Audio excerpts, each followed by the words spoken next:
anxiety in pets, a lot of times the owners are anxious too. And they're usually a direct reflection of how their owners are feeling. Not all the time. No, there are animals and there are people that just have it in their DNA, or in their environment, upbringing, whatever, that they're just a little, anxious, or they have, whatever it is. But with my patients, and a lot of it is anxiety is the biggest one, especially separation anxiety.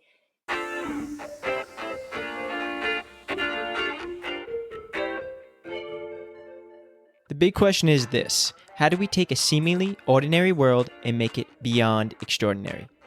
In yoga, there is so much more than meets the eye, and it's not just the things we do on our yoga mats that make the biggest difference. That is the question, and this podcast will give you the answer. My name is Austin Bitsis, and welcome to Life as a Secret Yogi.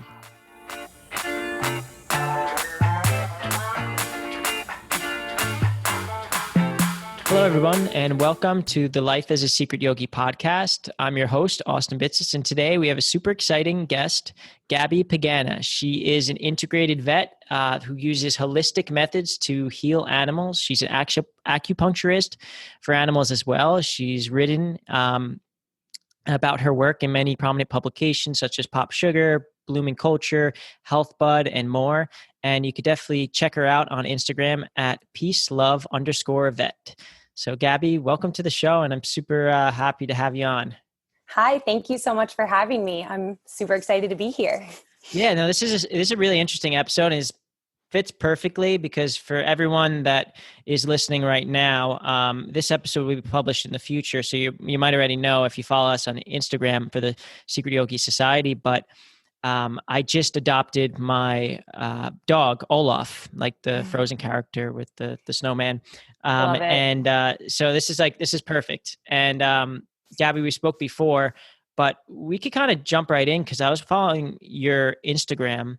But before we do that, let me just introduce the show and today's audience just to kind of set us off on the right notes. So our audience of the Secret Yogi Society in this podcast, Life as a Secret Yogi, are those that want to take the practices of yoga, meditation, breath work, energy work, animal-assisted therapy, among other related tools into the real world. It's just a lot of people who are looking to perform at a higher level in other disciplines such as running, golf, surfing, weightlifting, freediving, basketball, entrepreneurship, or like yourself, like a veterinarian in your discipline in your profession. So, or just simply those who want to make life beautiful. And the audience does not necessarily have this desire to become the stereotypical yogi or a yoga teacher.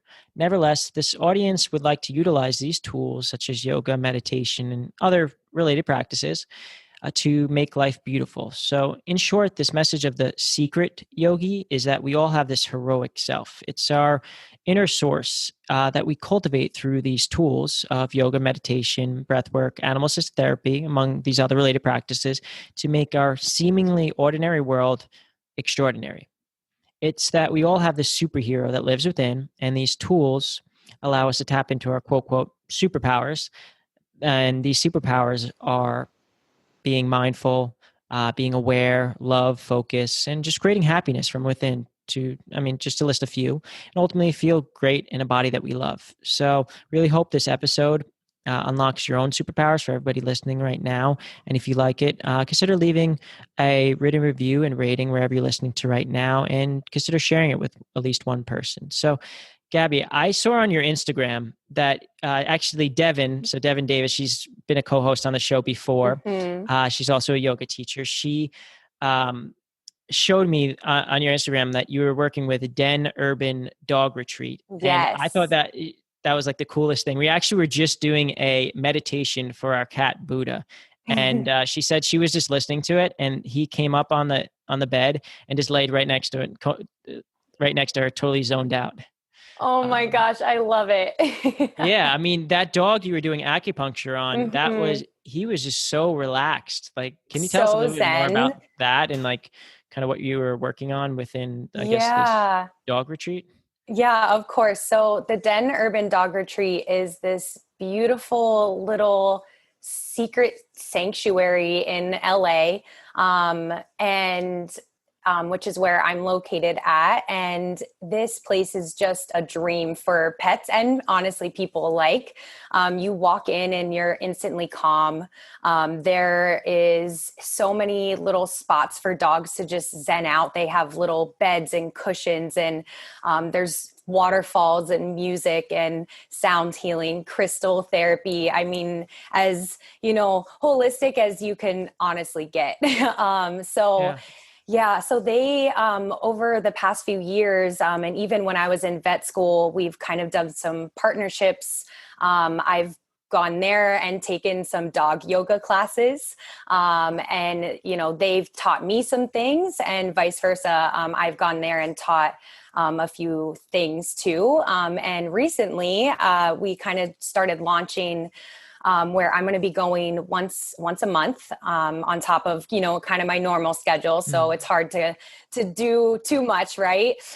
So once a month I'll be going there and offering acupuncture and healing sessions for dogs, you know, all throughout LA. And I'm just excited to be doing it in a space that can provide exactly what I need for myself and for my patients too, and for the whole healing process. The environment makes such a difference. And, you know, in the hustle and bustle of a busy veterinary clinic, sometimes it can be hard to find that. So this kind of is my little fun side thing that I can do around the area. So yeah. Yeah, no, that's super cool because like on this show a lot, we talk about kind of like the different modalities and different disciplines that kind of help us as humans, but we don't realize that our canine sidekicks, like our dogs, our cats, and other living creatures, other animals, have similar stresses. I mean, they're living creatures and they go through similar things. So there's things that help us in their own ways kind of help them. And it's really cool. Like the meditation wasn't like somebody guiding you through the meditation. It was more of a sound bath type of thing. Yeah. And those frequencies that help us kind of really zen out the animals. Like my cat Buddha, he was Exactly. totally just like his eyes just rolling back and he's just so relaxed. And it was really cool because we talk about so much about helping. And that was kind of like where I was going towards in this, like when I was preparing for this interview with yourself, was kind of like how it helped you in the work you're doing with animals. But now it's like, it kind of opens up that bigger picture of like, whoa, like everything can be helped by these disciplines, not just us humans. So our dogs or cats can be secret yogis too, I guess. Exactly. But yeah, no, it's really cool. So you consider yourself an integrated veterinarian. And you're really good at what you do. And I know you're working out in, is it Santa Monica, California? Yes. I have a few locations, but that's one of them. Yes. Cool. Yeah. I know you kind of move on the road a little bit, but can you tell us a Yeah. little bit about your story to becoming an integrated vet and also Yeah. kind of how yoga and meditation kind of helped you along the way, maybe like having enough energy to be able to heal your patients? Oh, for sure. Yeah. So I guess to go all the way back to the beginning, I, like many vets, have realized that I wanted to be one since I could ever even talk. I've even, like, my mom has memories, you know, telling me that when I was growing up, that I always said that no matter what it was, I want to be a vet. And, you know, I saw a cow, I saw a chicken on the road because we're from, you know, rural Pennsylvania. So, you know, seeing all the farm animals, like I was always very excited. And also that my parents, my family, they're also human doctors. So growing up in an environment where medicine is, you know, everywhere, that also kind of fostered that love for science, and things like that. But you know, the point is I've always had an innate connection with animals from the start.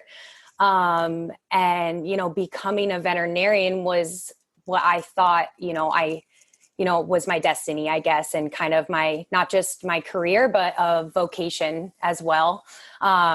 So, something that I feel is where I'm, meant to be, healing animals. And it didn't really all make sense until not more recently, but over the past few years, exactly what type of medicine I wanted to practice too. I come again from a family of doctors, and they're all very science-based. So very science-based. So integrative medicine, acupuncture, herbals, all of these things are not in their daily lives, or, something that they even fully accept.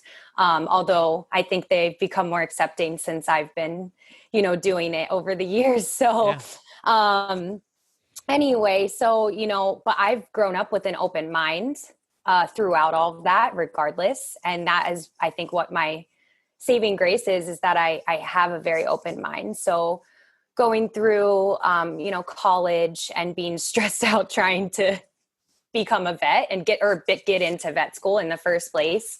But trying to enjoy myself throughout the time, finding some balance, of course. So over that time period, though, I've had to learn again, like how to balance myself during the stressors of becoming a vet. It hasn't been an easy path, even though I've had amazing support over the years, and am very close to my faith as well. And I know that has helped me to get here. But it hasn't been easy to get to where I am, studying hard, missing Thanksgiving and holidays with family and making sacrifices, things like that. So anyway, the point is that I get stressed easily. I have my own mental health issues, just anxiety. And, I've gone through some bouts of, depression throughout vet school as well. And just things that, it hasn't been easy is what I'm trying to say. So I've had to find ways to balance myself over that. And yoga and meditation, different hobbies of mine, like gardening, which in a way is meditation. Yeah, definitely. Yeah. Being in nature, things like that has what I've needed to do to balance myself, so that I can provide for myself and for my patients. So, also just to bring up about that is all throughout vet school, you learn that it is a burnout profession. It's a profession with a lot of mental health issues. It is currently I think, the highest profession with suicide right now. Wow. And because of that, we learn a lot about it in school, ways to cope, why it happens. It's scheduling, the stress of keeping up with so many patients and clients. And it's just a lot. Work-life balance isn't really a thing, I guess or it wasn't a thing. It's becoming more of a thing because they're making it more aware. So because of that, in vet school, I was like, I've wanted to be a vet since I was 3. Like, I am not letting this kind of, toxicity of what the bad side of vet med can be, to affect what I need to do, in life, and become a healer, I guess, for animals. So yeah. No, that's awesome. In terms of too, kind of, I'd love to unpack it a little bit more because, I didn't know that. I didn't know that it was the highest suicide rate at vet school. I've heard before that vet school is as hard, if not harder, than medical school. And I know right. Your brothers would love that. I know them. Oh, they always do. And I've heard that it's harder. And but regardless, I mean, it's up to interpretation and opinion, of course. But sure, it's harder. No, I'm kidding. Yeah, we'll go with that. It's harder. But no. Like, how do you cope with it? Or maybe how did they teach you to cope with it in school? And then how have maybe you've found your own practice to kind of cope with it, not just during school, but like now that you're practicing? I know how busy you are. And just scheduling this was tough because you're really busy. And like, how do you cope with it? And how is that different than maybe they taught you in school, or the same, or you using? Yeah, that's a good question. And every vet school is going to be very different too. I feel that my school where I went to, which is Western University here in Southern California, they focused a lot on it. I don't know how much other schools did. It was a part of our curriculum, and I don't think that it's a necessary part of a vet school curriculum. So some other schools aren't learning as much about it. But in that way, I feel kind of blessed that I went to a school that focused on it, especially knowing that I have mental health things that I had to work through, to get to where I am, and the anxiety of things and whatnot. So we just learned a lot about exactly what causes the burnout and what environments are unhealthy. We talk a lot about your environment that you're in, the type of boss that you work with, the type of staff that you're with, the way that it's run and the scheduling, how many days off you get, your vacation, those types of things. And then also just satisfaction in your salary, which is, it's a vet. You would think that vets make a lot of money because they're doctors, but we definitely don't make as much as a human doctor at all. And a lot of people are in loads of debt because it costs, like at least, it's, some people are in $200,000 of debt in a minimum just graduating from vet school, so that is a huge part of it too. The debt load, the financial burden. Yeah, it's stressful. It is. So, and that's why a lot of people don't go into vet medicine and they don't pursue the career because they can't afford it or they don't want to be in that debt too. Yeah. It's kind of sad in the terms of, but because it's such like a useful, helpful, important profession, being that type of healer for kind of those animals are like kind of like the unspoken heroes, or they're parts of our lives, and we need more veterinarians. I know how busy the veterinarians by us are, but in terms of like what you were saying, it sounds like it's kind of the same principles around that we're taught in yoga and kind of like the philosophy of yoga, where it's like, one, it's the community, and the community is really important. The people you work with, it's about being aware and being aware of kind of your situation, your scheduling, and the other aspects of your life, kind of in order to make this sustainable routine. And so it's a lot of like self-reflection. It's a lot of like being supported about the energy around, like what is the energy around you from the community you're receiving? Because if that's not good, I mean, how are you expected to heal other living creatures if yourself are kind of getting drained? And that kind of dives into like the next section, which is like your holistic approach to healing animals. So you're an integrated veterinarian and you use a lot of holistic approaches. And you could tell us more about that, but I also know you're an acupuncturist, so that's one of your modalities. But can you tell us about kind of your unique approach to it? Yeah, of course. So although, and just to kind of point out, so I'm a newer veterinarian, a recent graduate. So I'm still kind of honing kind of my skills and whatnot. And I'm still learning a lot about Western medicine is what you would term it, which is what we learn in vet school. Okay. So I'm still trying to master those things, certain surgeries, certain cases, big internal medicine cases, things like that.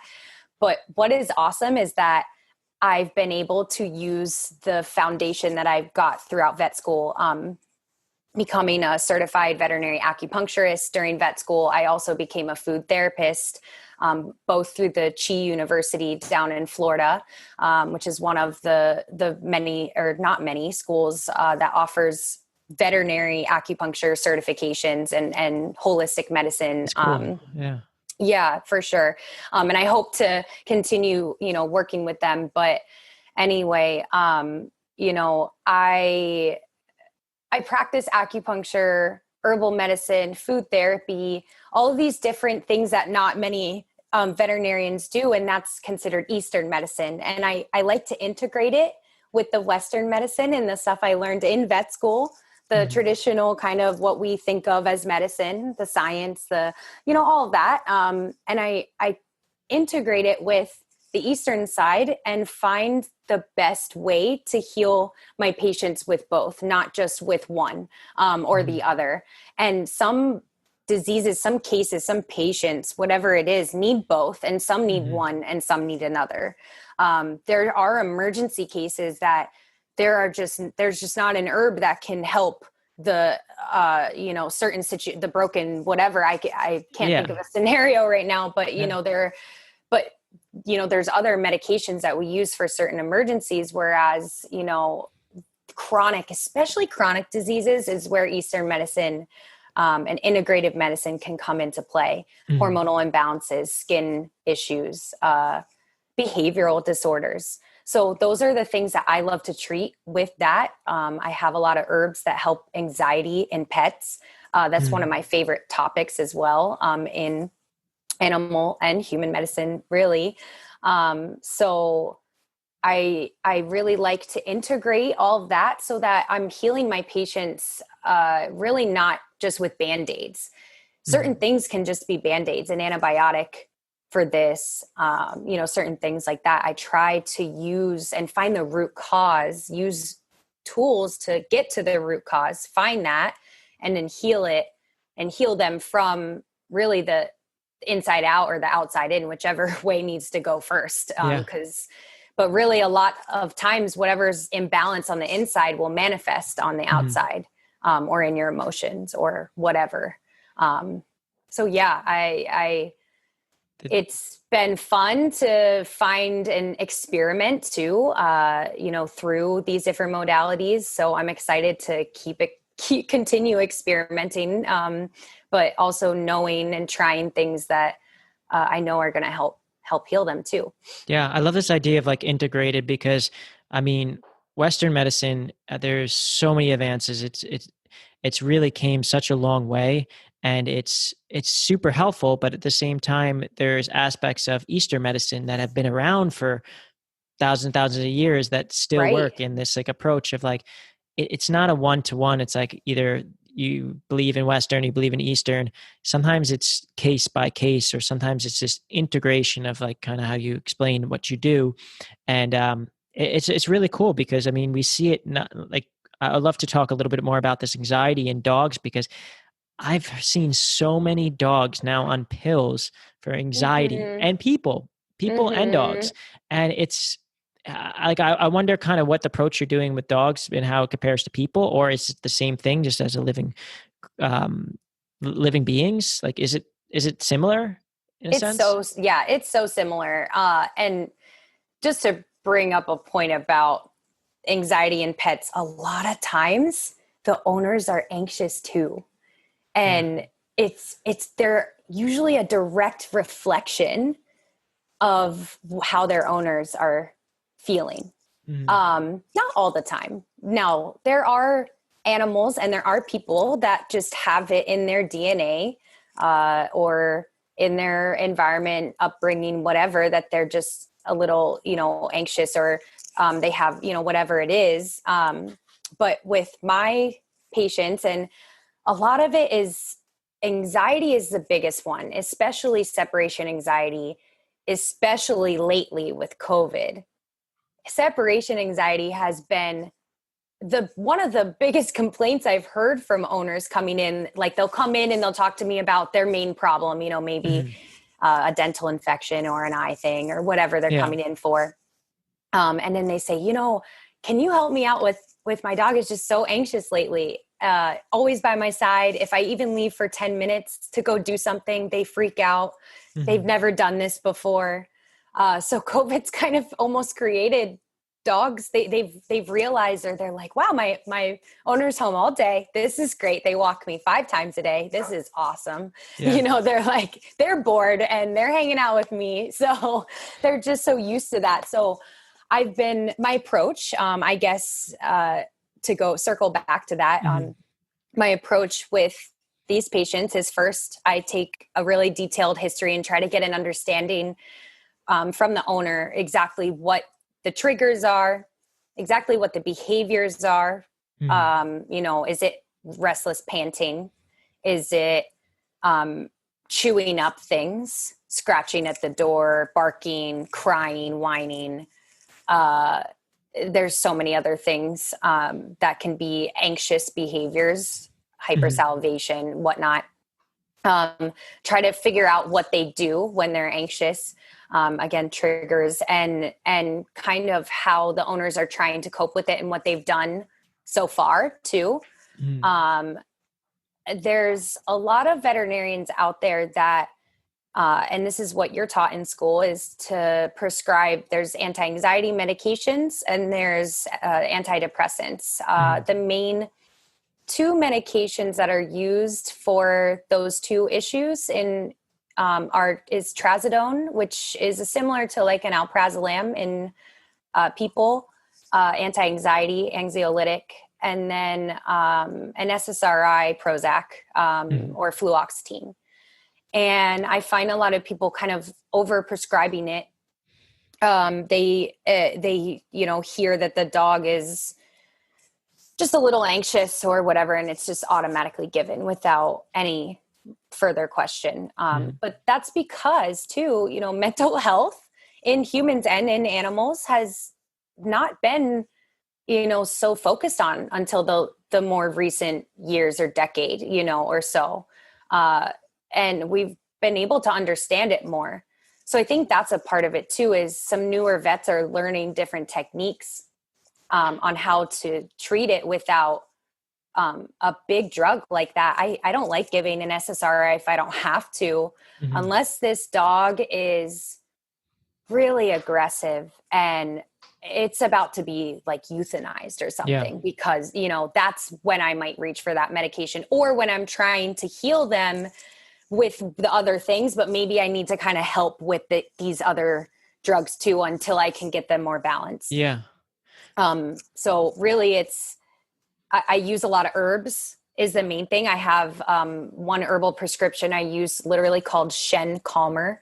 Shen Calmer for dogs, right? Shen Calmer for dogs. Okay. Now you have to get this from a herbalist, a veterinary who practices herbal medicine, acupuncture, or of the like. So you can't just buy it online, unfortunately, but there are other supplements out there, plenty of supplements out there that we can also integrate into our pets' lives to keep their mental health kind of in check. I use, I wanted to bring this up too. So Shen, why it's called Shen Calmer, is in Eastern medicine. Shen means the spirit or the mind, and Shen is housed in the heart. So when the Shen is disturbed for whatever reason, maybe it is the environment, like for example, in cats, a lot of city cats, especially for you guys to give an example there, is they'll get stressed if there's like new construction happening across the street. And owners are like, I don't know why my cat is so stressed. And you'll ask, anything new going on? Somebody new move in, a new boyfriend, so it really, things like a new dog, Olaf, things like that. Nap time. Yep. Did you move their bed? Little things like that, that disturbed their Shen. Okay. And it's manifesting through other behaviors, like, and I'm going to continue on the cat thing. Okay. Yeah. Urinating in odd places, not their litter box. Yeah. That's a big one. Or destructing things, or just that the urination is the biggest one. So by calming the Shen, you can balance that. And by calming and balancing the heart, because the Shen is housed there, you can find a balance for their mental health. So that's why I use that herb a lot, because it can calm the Shen, literally. Yeah, no, that's super cool. And I to think about it that way. And it's like, because self-awareness and becoming aware and self-reflection is super important for ourselves. And we learn that in yoga, but in animals, we kind of have to do some of that self-reflection for them. And I know there's a term, and I'm probably going to say it totally wrong, but like basically giving Oh human qualities yeah. to animals. Yes. And like a lot of people do that. And I know a lot of it's between nature and nurture. And some of it, like you were saying, like some of the anxiety is nurture. It's like genetics. It's how they're like ingrained Literally, in them, but a lot of it's made. nature. Exactly. Yeah. And a Yep. lot of it's nature, and it's the little things. And you said it perfectly. We actually did a whole episode on yoga for dogs with Stephanie Corbeil of like Tao Dog Yoga, and Behavior Unleashed. And it was like, if the human is anxious, like it reflects onto the dog. And it's not in every case. I mean, look at service dogs. It's the reverse.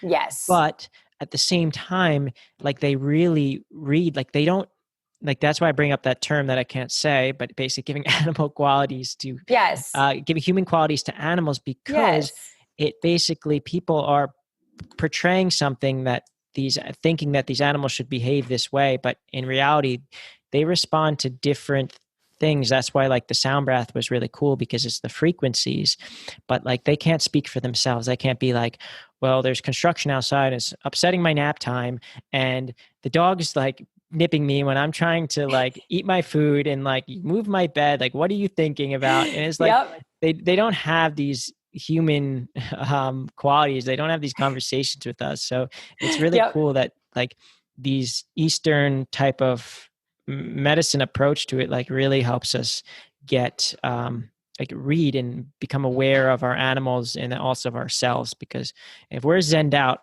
and you find like owners that are really chill and relaxed, a lot of times you find that their dog's chill or their cat's just like super chill. And it's just like, I mean, you could probably speak more on it, but that's what kind of clicked in my head. And your acupuncture is incredible too. The dog was just so zenned out. It was just, I mean, I fell asleep the first time I got acupuncture. I think I've only got it twice, but I need to go more.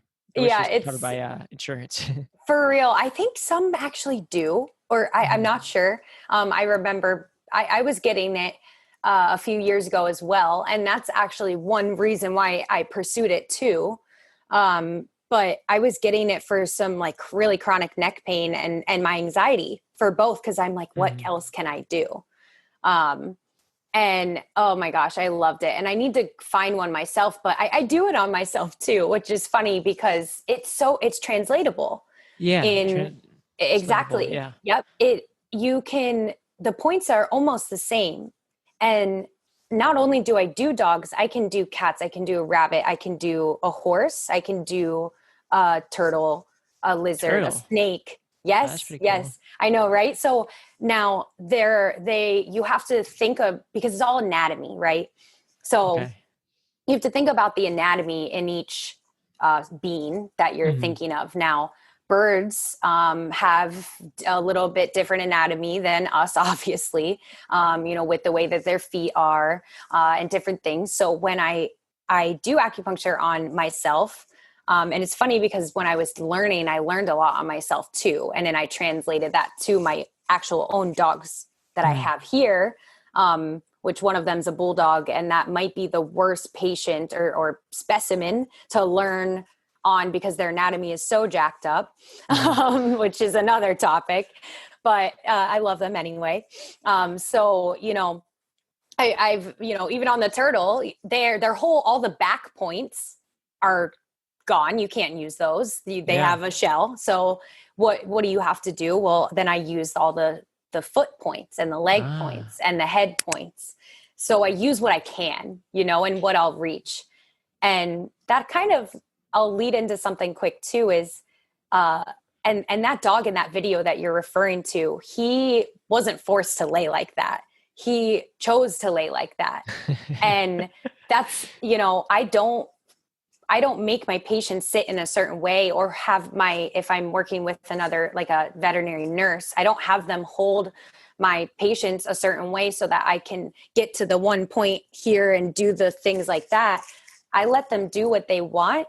And then I work around what they're giving me. So especially I have this one cat patient that muffins up every time I do acupuncture, but he loves it too. And he's always on my stories. He's the gray kitty, always on my stories. But he won't give me his legs. So I just do most of his back. And sometimes I'll sneak a point here and there in his leg.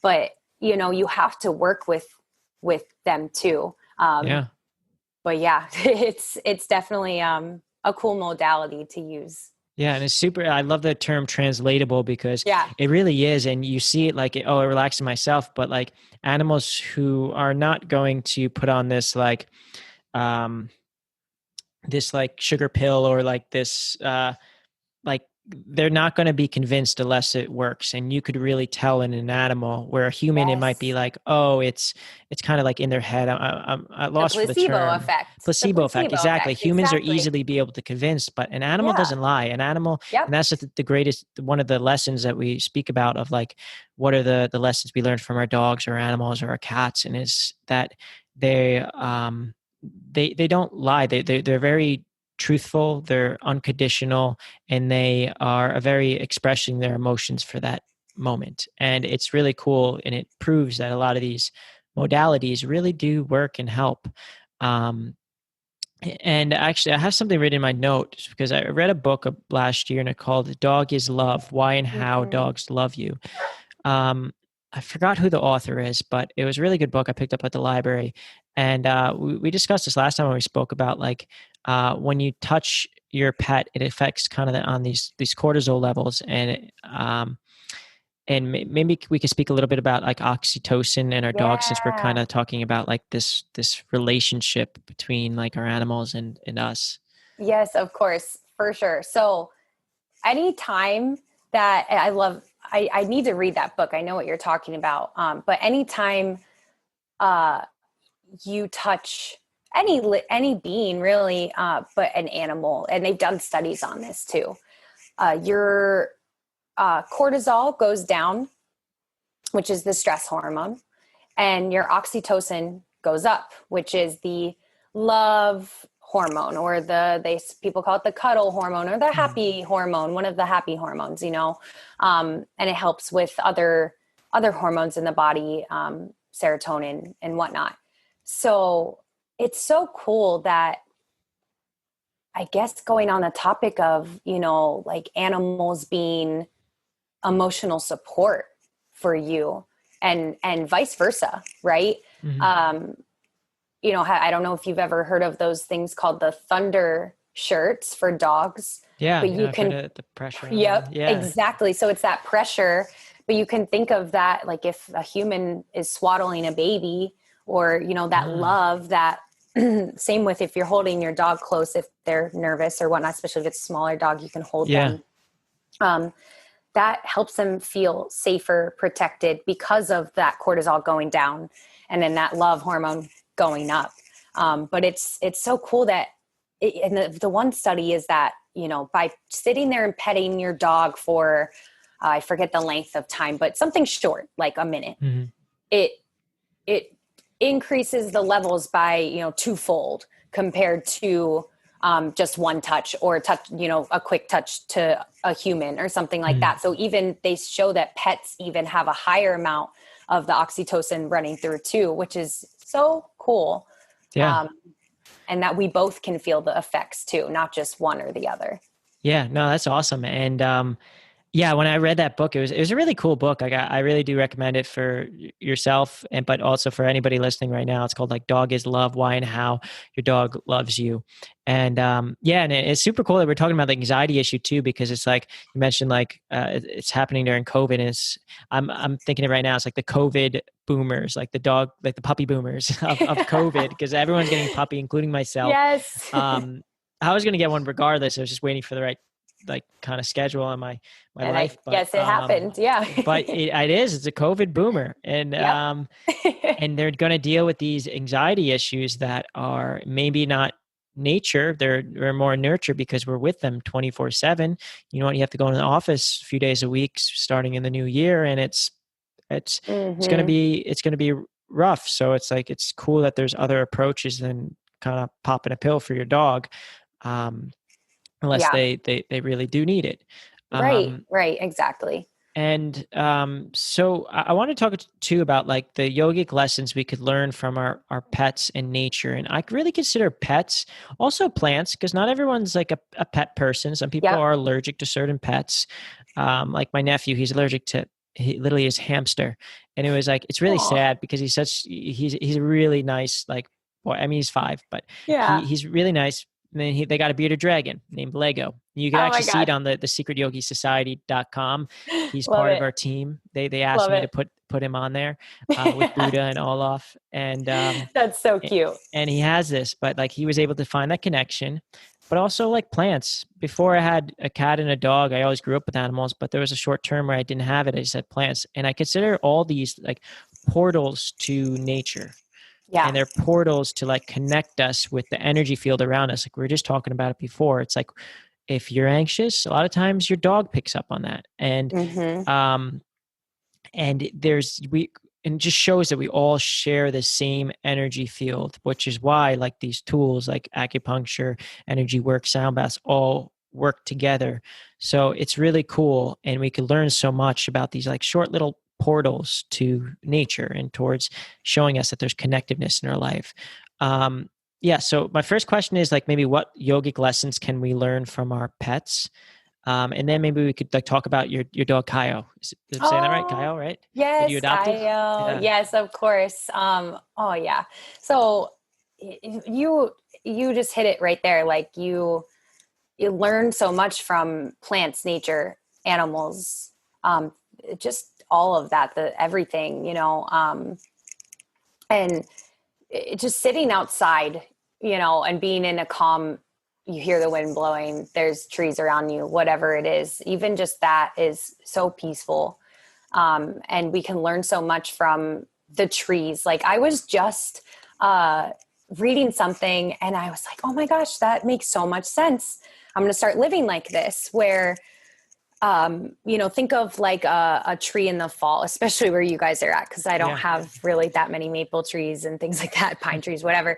But they go through seasons of growth and change, and almost there's in the winter they look dead, but they're so patient about when they know that they're going to go through another season of growth and exponential growth, and then beauty and all these different things. So I feel like plants can, especially plants, they're so patient and they can teach us so much.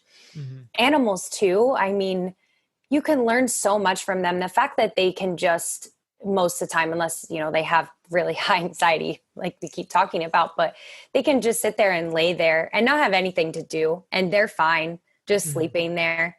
Whereas we're like, okay, I have a break. I'm going to sit here on my phone and watch TV at the same time, and like also eat my lunch really quick. And like all, you're doing 5 things at the same time, and they're just sleeping there because they're chilling, So you learn so much from that. And I learn so much from my dogs all the time. And even the imbalances too, the times where I'm being too lazy and I'm like, oh, you need a walk. Like you gotta get out, because you gotta get that energy out, which makes me get my energy out, because I should go for a walk. And my dog Kaio specifically, I'll talk about him now because he's literally staring at me through the window. He always wants to be with me. And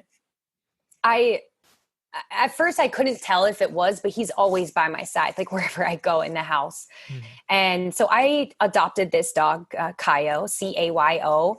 And he's named after the place where I adopted him from. So I brought him home from Belize. I studied abroad there and did a rotation there not too long ago, actually. And I brought him back. It was right before COVID.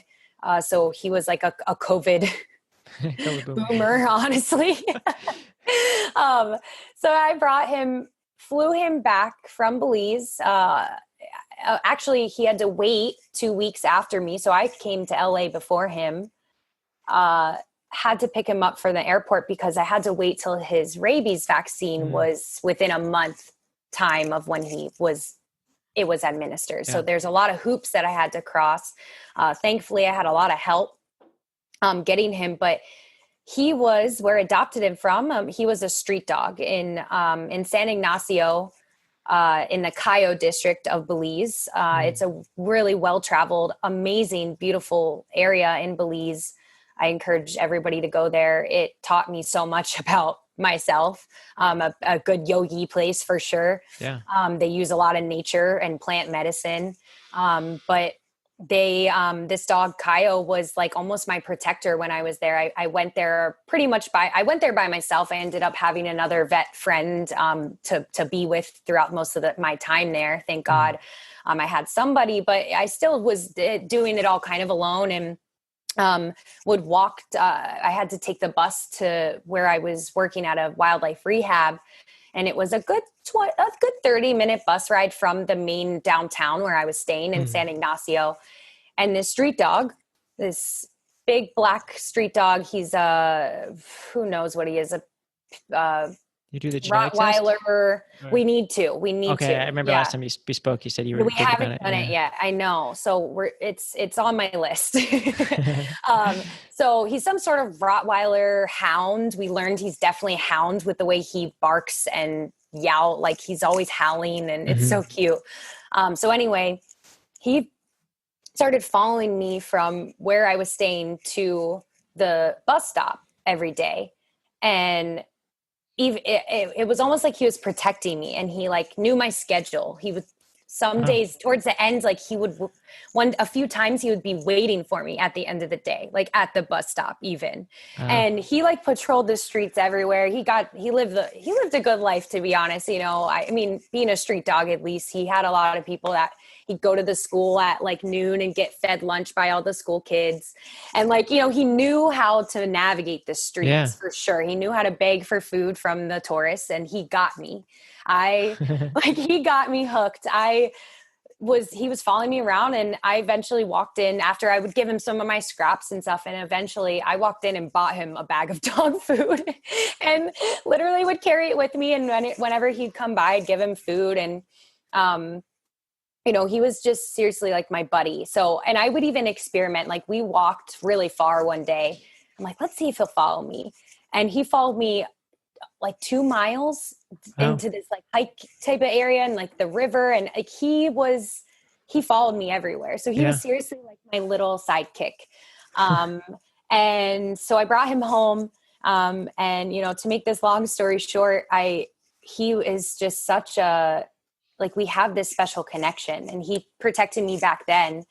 But I feel like I've been able to give him a better life here. He eats the best dog food ever. I literally cook his dog food.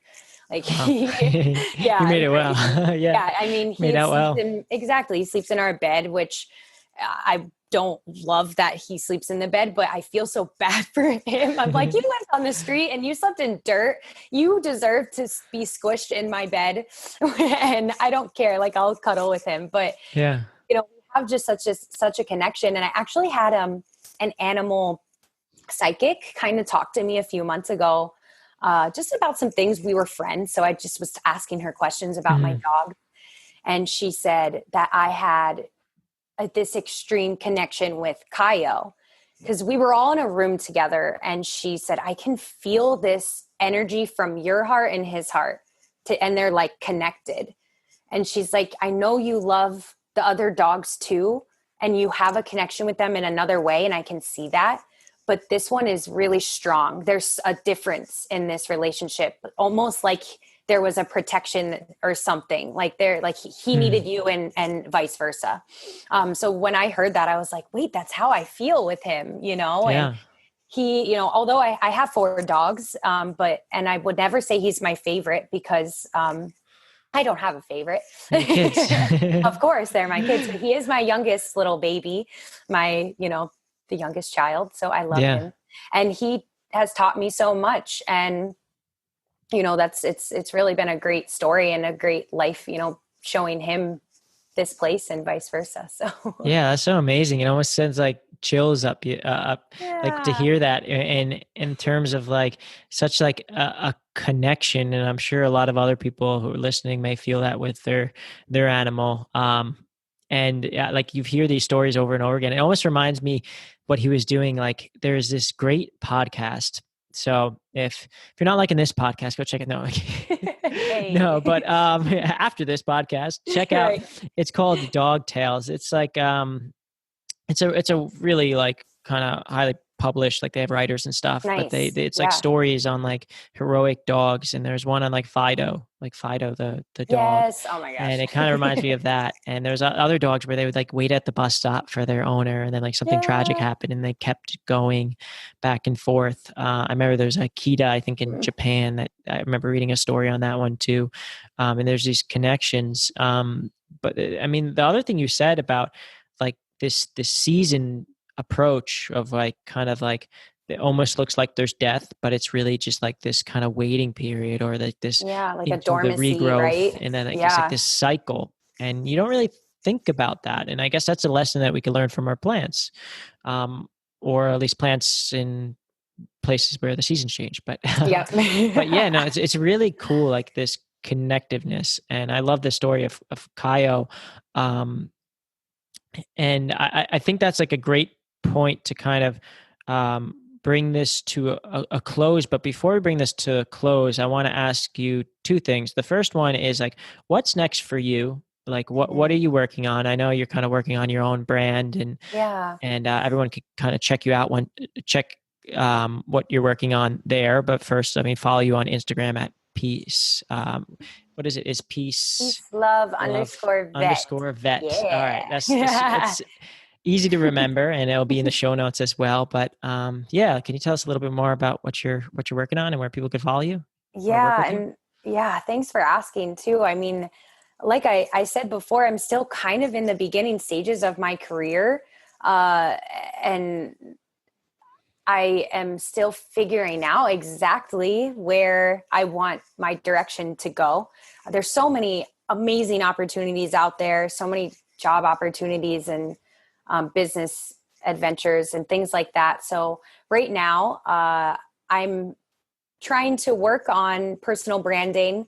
I have just been accepted into the Snout School is what it's called. It's a veterinary marketing program. This amazing leader in the vet med world, Daniel Lambert. She helps people brand themselves, and she doesn't do it in a way to like be this Instagram famous like person or Instagram famous vet. Like there's this trend of vets becoming like Insta famous and things like that. But it's more about you promoting yourself and what you do and to get the message that you want to get out. So for me, I'm still trying to exactly figure that out, but I know that I want to be able to help not just I want to empower pet parents. I don't want them to I feel like so many people just don't know what to do, and they want to know what to do, and they want an expert's opinion, which is why they go Dr. Google things.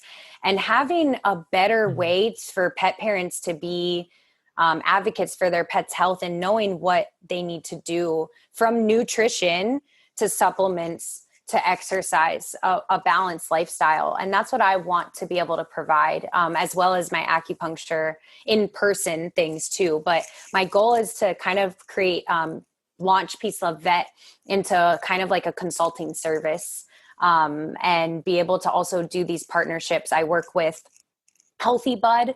Healthy Bud Company, they're based out of Canada. They are a dog supplement food, kind of just an overall dog wellness company. And we currently are working on, this is a big one too. We just formulated a dog food diet. Cool. So we're coming out with a few. So be on the lookout for that. And that's a big part of where my passion is food therapy and nutrition. My motto is food is medicine. So I hate that and that's the problem I want to solve is I don't love always the food that I'm recommending to clients, and I wish I did. So I kind of want to find a diet out there, or diets that I would want my own pet on, so that's a big part of why I'm interested in the food therapy side of things too. And I want to fix a problem and have variety of whole food diets out there for dogs too.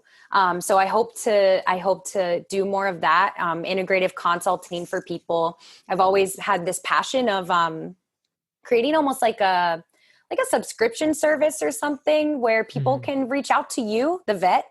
Maybe I have a team of vets at almost any time.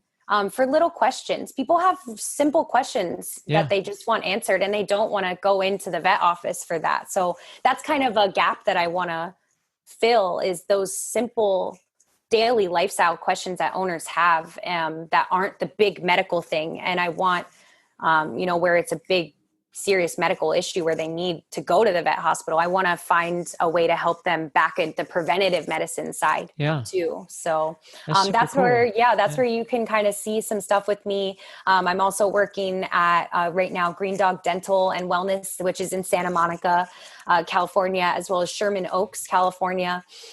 We also partner with Vanderpump Dogs, the rescue here in Los Angeles. And I go there once a month and provide veterinary services through their West Hollywood location.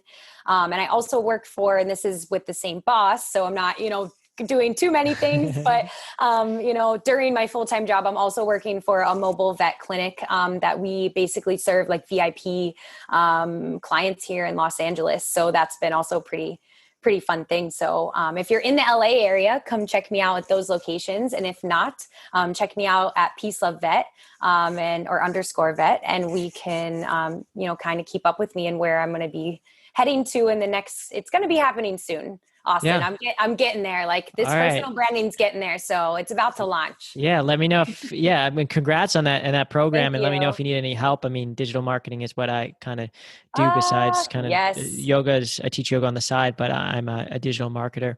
But really congrats on that. I think that's an amazing idea. You are that bridge between kind of the animals that can't really speak for themselves and the humans. And I think we really do need that, because like somebody gets a dog and or a cat or whatever animal, a bunny, a lizard, and there's a sense of urgency. It's like sometimes things need to be done, and sometimes it's just a simple thing. They can't get into the vet at the time. So I think it's a great idea. I think everyone listening right now, if you're interested, definitely just reach out to yourself. I'm sure you'd be open to any feedback they might have. Please. Be initial kind of like consultants if you're interested in working with you before you kind of have everything up and running. You are experienced. You just kind of need the platform to reach as many people and help as many people. So I think it's great. And the final question is, what is your definition of a secret yogi? I kind of slid that one at the end. So you could just answer it super quick off the bat, like somebody or some animal embodying their secret yogi. That's a good one. I feel like, I love the way you put it about it being like you're the inner hero. And I was kind of explaining it to my boyfriend about how it's finding your inner hero and like your highest self kind of, and where you're able to help. Because I think it's so much more about community too, where you find your inner hero to help others and teach others your talents or whatever your thing is. And as far as animals go, I love like my spirit animal for me is, I have a few. It's hard to pick, to be honest. And I even say I'm like naturally not even an animal. I'm like a fairy. It's like my spirit like might thing. Be a cop out. I don't know. Yeah. It's like avoiding the question, but I love it. I never heard that. A little bit of avoidance, slightly. Yeah. No, I love that though. I never heard that. But I'm a fairy. No, my spirit animal, like I love owls. And I think birds can teach us so much. And the wisdom that they have and the silence that they have. So, that kind of silence within and finding your secret yogi there. No, that's super cool. And I think we'll end with that. But one thing on the birds, I was literally going for this really, really long run on the beach in Oregon last week.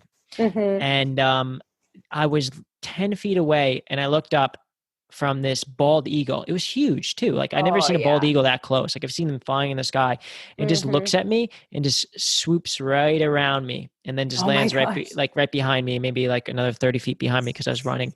And it was just such like a majestic experience. But I just figured I would share that. But for everyone listening right now, thank you so much for your time. Super grateful that you've listened this far. And if you liked it, consider leaving a written review and rating.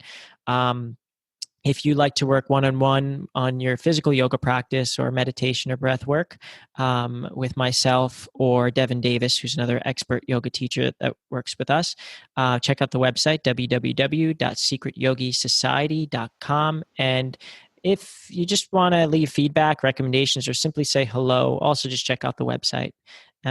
Yeah, Gabby, thanks so much. I really appreciate it. I love these conversations about like animals, yoga, nature, and I feel like I just talked forever on it. So it's really same. happy. Oh yeah, we could do 5 more podcasts, and by that time I'll have the business launch. So there you go. All right, cool. Yeah. No, thank you Awesome. so much for having me. This was a fun time. Yeah, no, thank you too.